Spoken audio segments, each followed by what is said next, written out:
Welcome to Toy Business Unboxed, your gateway to the secrets of the toy industry. Here, Jason Shea, a toy entrepreneur and expert in the field. Every product we develop is really inspired by some of the real life experience that we have with our son. 60% of all toys last year were sold on Amazon, which is incredible. Be passionate about it because it's a road, it's a journey. Like when you have an idea that you think is like gonna somewhat like change the world, make things better, I'd say go for it. We'll guide you through the enchanting world of toy design, marketing, and manufacturing. Now let the unboxing begin.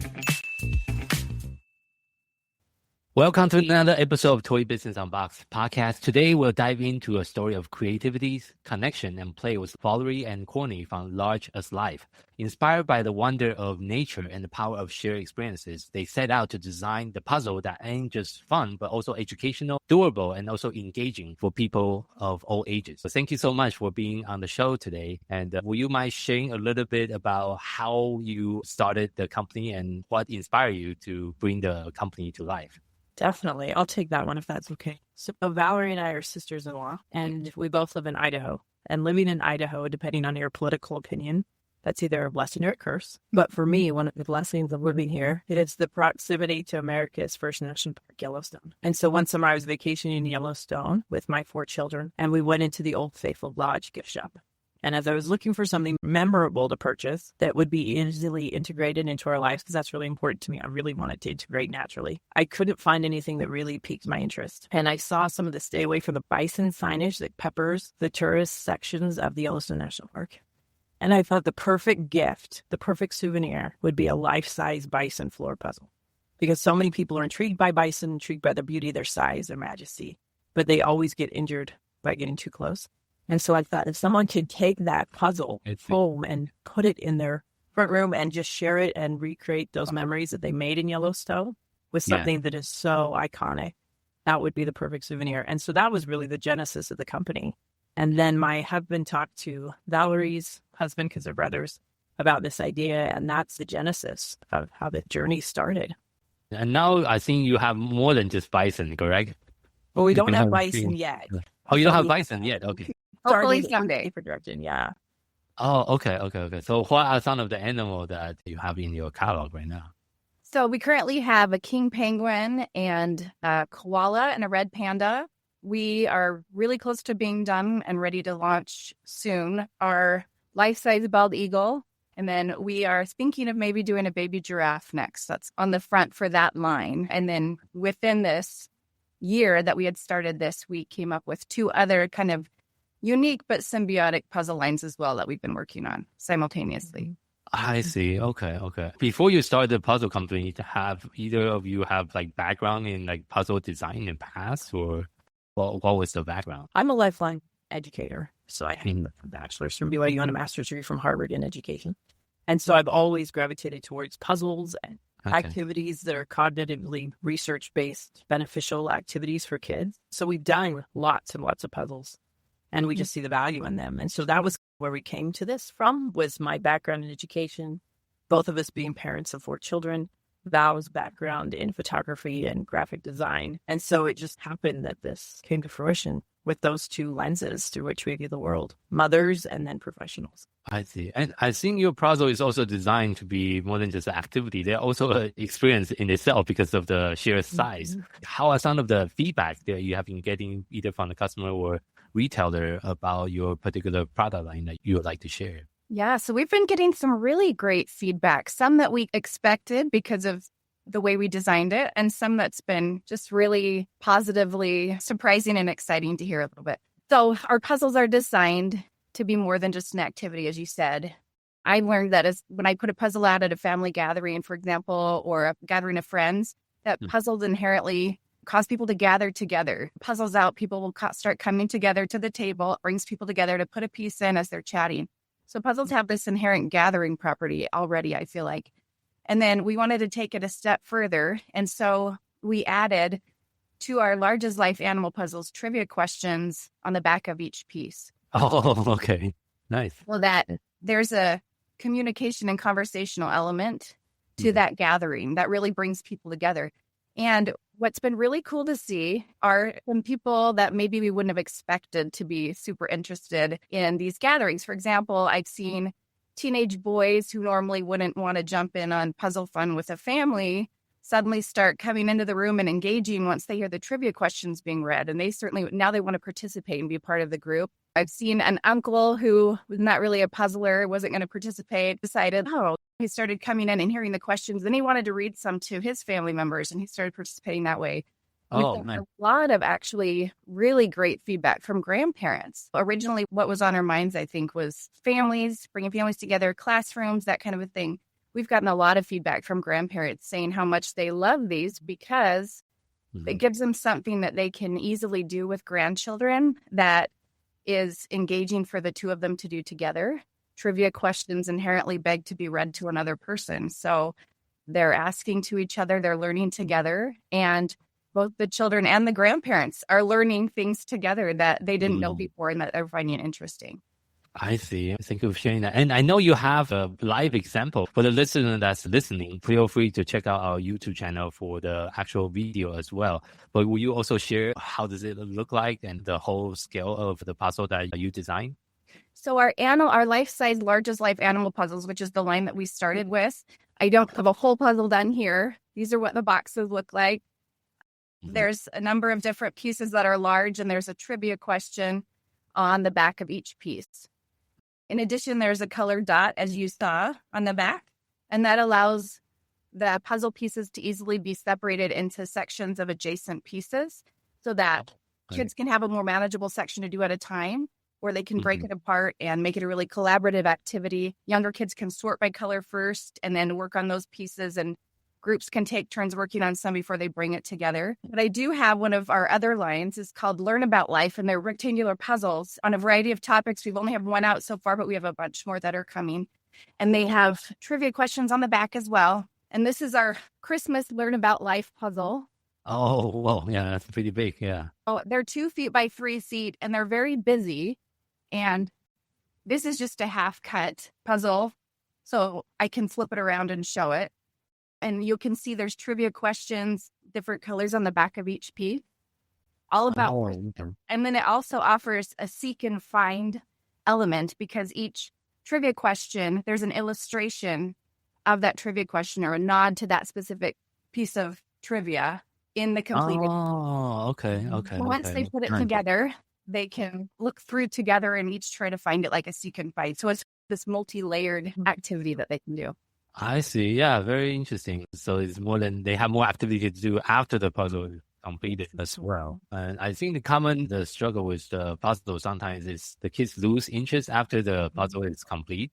That's I think common. Even with my kids, that after they finish the puzzle, they kind of just frame it. They will frame it on the wall, but they won't really play or interact with it anymore. And I think one of the very unique aspect of your particular puzzle line is the trivia and also other activity you can also do as part of the putting the puzzle together. What is your inspiration taking this interactive approach when it comes to creating and designing your puzzle? So we wanted to create something that obviously harnessed our kids' attention because our kids are saturated with so many things that are clamoring for their attention. And most of it is not multisensory. It's just very dimensional. It's usually technology, and that only increases as they grow older. And so we really wanted this to be an immersive experience on a lot of different levels, tapping into a lot of their senses, whether it was allowing a child to see the scope and size of an animal or practice their reading to reading the trivia, sorting colors, finding things within the actual picture. So just really engaging them on multiple levels of cognitive development. Regardless of their age, there's something really beneficial and meaningful for each of the children that participate in this. And we really intentionally tried to make it multi-generationally timeless, that it doesn't matter how old you are, but there's something that you'll find that's enjoyable. Producing the end product, which is this amazing piece of art or photography, if it's the animals, and just really ensuring that these lasted through multi-generations, that they're so well made that a child can put it together as a child, but it should last for them to put the puzzle together with their own children and their own grandchildren because of the intentionality with the product development and that these are so well made. And they're entirely made in the United States, which I think is a huge added. Yeah, and actually not a lot of toy manufacturer is manufactured in U.S. anymore because of the cost. other related to manufacturing US, just make it a little bit more difficult. Was that decision also intentional from the start that you want to make sure the line is made in US? It was. It was very intentional. So one of the things, interesting enough, Val just found this piece of trivia, is that Reuters released an article that highlighted the fact that in 2024, 79% of the toy sales in the US were composed of Chinese-made goods. And so the fact that as we look at the political climate and just the potential tariffs, that we have a product that is solely made in this country, because we're very aware of our global footprint. We're very committed to sustainability, and we're a member of 1% for the planet. So making a product that we can be proud of, that it's produced by people who have livable wages, that have workforce protections, that we're not transporting these globally across oceans and seas and adding to the global footprint product of Lion's impact on the environment, was really an intentional decision. I see. So you also help with the sustainability aspect of the brand as well. Thank you so much for sharing that. And I think like one of the things we mentioned before the interview is also about inclusivity, which is a big theme of your design. And you mentioned a little bit of it earlier. Can you share a little bit more? When you design the product itself, how do you ensure the kids of different ages and different ability can all participate together when they are interacting with your product? Yeah. So similar to what I was mentioning, people from all the way from young kids who know their colors or are learning their colors all the way up through grandparents can participate together, and it's enjoyable for all of them. And that was important to us because as we were thinking about when we were thinking about producing a product that helps people connect in today's digital age, that's a struggle sometimes.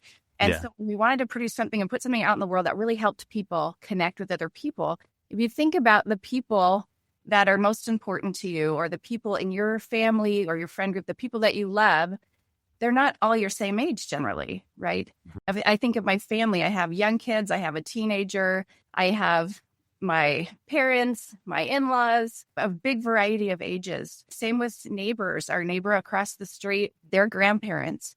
And they love our puzzles and they do them with their grandkids. And my kids love these neighbors and they go over to their house just to hang out and get a bubble gum out of their bubble gum machine and do a puzzle together or read a book or something like that. I think there's something special between these intergenerational connections.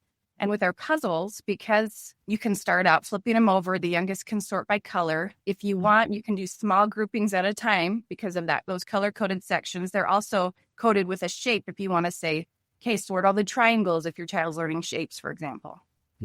So those can be separated out. And also kids of different ages really work together because the kids can't read yet. We need someone older to read to them, read the trivia questions to them. It's really been a really cool aspect of our puzzles is this inclusivity in terms of ages and abilities to be able to participate in whatever way they can. Yeah, I think that just like you mentioned, the design itself is very intentional to bring different type of interactions and interactive between the sibling, between the families, between especially the teenager and the younger. I personally have 3 kids myself in these kind of span around ages 14, 11, and 7. So they have very different interests when you come to activities. Putting together like a product like yours can really bring the family together. And so the next question I want to talk about is, I know launching a brand is never easy. What has been some of your biggest challenge as you are growing the brand large as life? I can start with this one, and Cortney, fill in if you have any other thoughts too. A big challenge, I think, has just been getting people to know that we exist. That's been one of our challenges. There's a lot of stuff out there. And so getting people to know that our new product exists in this first year of business where there's been so many other things, we're also been trying to juggle product design, development, all of that. So that's been definitely a challenge in some way that we're working through and trying different avenues. I think maybe one of the biggest challenges we have is, like you mentioned, these puzzles are so multi-layered and so intentional. They're more than just a puzzle. It's not a busy activity to just keep a kid busy for a few minutes. And it's to use some creativity. And we're going to keep trying to channel that creativity to know how to get that out into the world, what they really entail and how unique and innovative they really are. Yeah. Cortney, do you have anything else to add? No, I would just echo that sentiment that just being able to find our voice in this really crowded market, that our product is really well made. It's very specific to meet a certain need. We have 3 different product lines. So we have the largest life, which is the life-size trivia puzzles for the animals. And the genesis of that really was to inspire. And then we have the joke line puzzles, which they are illustrated jokes on the front and the jokes on the back. And that is the Laugh with Life line. And that is to inspire joy. So our awe-inspired joy. And our third line, Learn About Life, is to inspire curiosity, that we are fostering a love of learning and just learning our history, learning our reality in all these different directions. And so that intentionality of inspiring joy, curiosity, and is something that we want all families to have in their homes. We really feel proud of this product. We expect people, when they bring it in, that they are pleased with their purchase. We're asking people to spend hard-earned money and integrate something into their lives. And it's something that we are proud to have created, that we really feel like it's going to impact people and it's going to help children and it's going to help families come together and it's going to make kids smarter. And so many different layers of cognitive benefits with regards to a child participating in this experience of putting together one of our puzzles is so beneficial. And we're proud that we have created these. We're proud that people can buy these. And we just really stand by our product on so many levels. As mothers, as businesswomen, and as citizens of the United States, this is a made in America product, and everyone that produces it is proud of the work that they're doing and the end result. In 2025 and beyond, what are some of the additional products that you are currently working on, and what is the vision for the company going forward? Sure. So 2024 was our year to just start. It was the first year we had product out, first year we had a website built, all of that. So that was our big learning curve, just getting started. As Cortney said, she has a background in education. I have a background in photography, and some of these things that were definitely super helpful in this product design and creating this product, but neither of us had manufacturing experience. So this was a whole new ballgame to get that rolling. Yeah. 2025 is our year to expand our SKUs. So we have a couple coming out in the largest life animal design. And then the Laugh with Life line, we're going to continue doing the 72-piece 2-foot by 3-foot puzzles.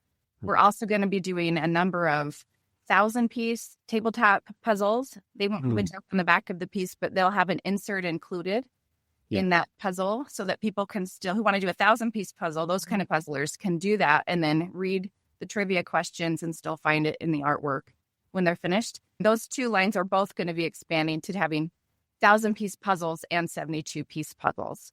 And we have a number of different topics that are currently being worked on by various artists. We're very intentional about the artists we select too. We take a long time looking through artists and who can catch our vision of this and that kind of a thing. And so we have a number of different artists with unique art styles that we're really excited to show the world in our Laugh with Life and Learn About Life line as well. And a number of trends coming out. I see. Thank you so much for sharing that. And on the marketing side, what has been working well so far? Any particular strategy, channels, or things you have tried so far with the brand that's getting attractions? Val's been really good about reaching out to influencers. And so we've partnered with some influencers and we've gotten a lot of traction as they've spotlighted our puzzles, especially those who are homeschooling, those who are mothers. We've had a lot of success with that. And so that's been an intentional thing that Val has tried to foster noise and awareness. Go ahead though, Val. What were you going to say? Oh, I was going to say something similar. That's kind of what popped into my head. We've had some feedback, the largest life puzzles, especially because they've been out the longest, so they've gotten a little bit more traction. That life-size animal trivia puzzles have been really great for homeschooling families. We've had some women on Instagram who have homeschooling accounts that share information on how they teach their children, different units they have going on. Those have been really helpful to help get the word out. And there's been one of those who created her own unit on penguin study and then said, hey, I'd love to bring your puzzle in as well and integrate that into our penguin study. Really helpful. We've had a few instances like that have been great. And as I mentioned, I'm learning how important they are with grandparents. And so there's some grandparent accounts that I've been connecting with lately who are going to reach out and share and who have gotten a puzzle from us and said, I did it with my grandkids and we both had so much fun. We loved it. I can't wait to share about it. So I'm hoping that continues to be a helpful avenue to get the word out to people. Yeah, I think because of the puzzle is very unique and you have a lot of different unique features. So definitely have a shareability aspect of the product. And I know puzzle is also a fairly competitive category of product as well. How do you stand out? when you're competing with some bigger puzzle company that has been around for much longer, do you have any specific strategy that you're trying to use to make sure your people can understand and grasp the concept of your puzzle versus some of your other competition in the industry? What are some of the strategy you have been trying for that? So I think one of the things that sets us apart is it's so unique. There's not another puzzle line that does what we do. And so the fact that we've really established our niche in competition with other puzzler companies that have been around for a while is really validating to get industry recognition as well with regards to the Astra Award. So one of our first products, the life-size penguin, was nominated for an Astra Play Award with two other companies that have been around for years, really established global companies, where our competition for them won an award that our little penguin puzzle was nominated for. And so in that moment, I think we got a lot of validation that we thought this was a great idea. But to have experts acknowledge that it really was a great idea felt really empowering and validating, and reassured us that we really had developed something that we could be proud of, and it really was going to be competitive, because we are in a saturated market, but there's nothing being produced like we are producing. And that was validating when toy experts acknowledged that. Yeah, congratulations again on being the finalist for the Astra Play Award. And I think that's also where we met last year in person. Yes. Too. Yeah. Just like you say, it's not an easy one to get. There's a lot of other companies that also try to fight for that. And wrapping up in today's interview, if you had to share just one piece of advice from someone that's getting started in the toys and game industry, what would that be? And I guess each one of you can take some time to share about your perspective. Sure. For me, I would say if you were going to spend the time and the effort and the energy, because it does require a lot of time, effort, and energy, make it something that you feel really proud about and that something good into the world. There's a lot of stuff out there. I think it's easy to feel that way. Maybe especially as Americans, there's just a lot of stuff. We consume a lot as Americans. And I felt like if I'm going to be creating something and putting it out into the world, it has to be something that I feel really good about, that I'm adding to the enjoyment, the awe, the joy, the curiosity of people's lives, helping to inspire. And I would just recommend to anybody else starting that they find that too. So rather than just looking for something that they think is going to sell, really dig deep and say, how does this improve the lives of the people who are the consumers? And that really just continues to provide motivation for every day throughout the process as challenges come and ups and downs come. I think mine, similar to what Val has just said, is create something that matters. Create something that matters that just isn't going to be discarded, but that really impacts the consumer on a level that is really profound and really meaningful. I love all three of our lines, but I'm partial to the Large's Life because it really exemplifies the amazing world that we are a part of. As you look at these animals and you see the scope and the beauty and learn them individually through the trivia questions and just take in this magnificent creature that is so diverse from any other creature on the planet, and to know that their well-being is directly influenced by our efforts, our lack of efforts, and just how we're all interconnected. And so I think that's what I would encourage someone to do, is find something that connects you with the other inhabitants on the planet, whether it be people or things, but we're all in this journey together, and we want to make each other's journey better. And if your product makes the journey better for someone or something, then it matters. And so to have the courage to pursue that. I do agree with that as well. For our listener and viewer, how can people find you online? So currently, we're working on creating a parent company that will have all three brands underneath it. We thought we were only doing Large's Life, and then we had these other two ideas spur off of that. So now we're in the process of creating that parent company. When that's done, you'll be able to go to any of the websites and it'll reroute you there. But currently, we have 3 separate websites, 3 separate Instagram accounts. You can go to largeaslife.com for our life-size animal trivia puzzles. You can go to learnaboutlife.com for our rectangular trivia puzzle. And you can go to laughwithlife.com for our joke puzzles. I have a joke on the back of each piece. And then on Instagram, we're active on Instagram and somewhat on Facebook, but especially on Instagram. And so that is just the name of our company with puzzles. So on Instagram, we're at Large's Life Puzzles, at Laugh with Life Puzzles, at Learn About Life. Thank you so much. And for our listeners, thank you so much for tuning in this episode of Toy Business Unboxed podcast. We hope you have enjoyed the conversation and find it insightful and inspiring. If you like what you have heard, be sure to subscribe to our podcast on your favorite platform so you never miss an episode. We really appreciate your support and we love that you can leave us a review and share the podcast with your friend and colleague. For more resources, tips, and the latest update within the toys and game industry, visit our website at toy-launch.com. Join the conversation and connect with us on social media using hashtag ToyBusinessUnboxed. We'd love to hear your feedback and suggestions for future episodes. Until next time, keep innovating, keep creating, and keep bringing joy to toys. And this is Jason Shea signing off on the Toy Business Unboxed podcast, and we'll see you in the next episode.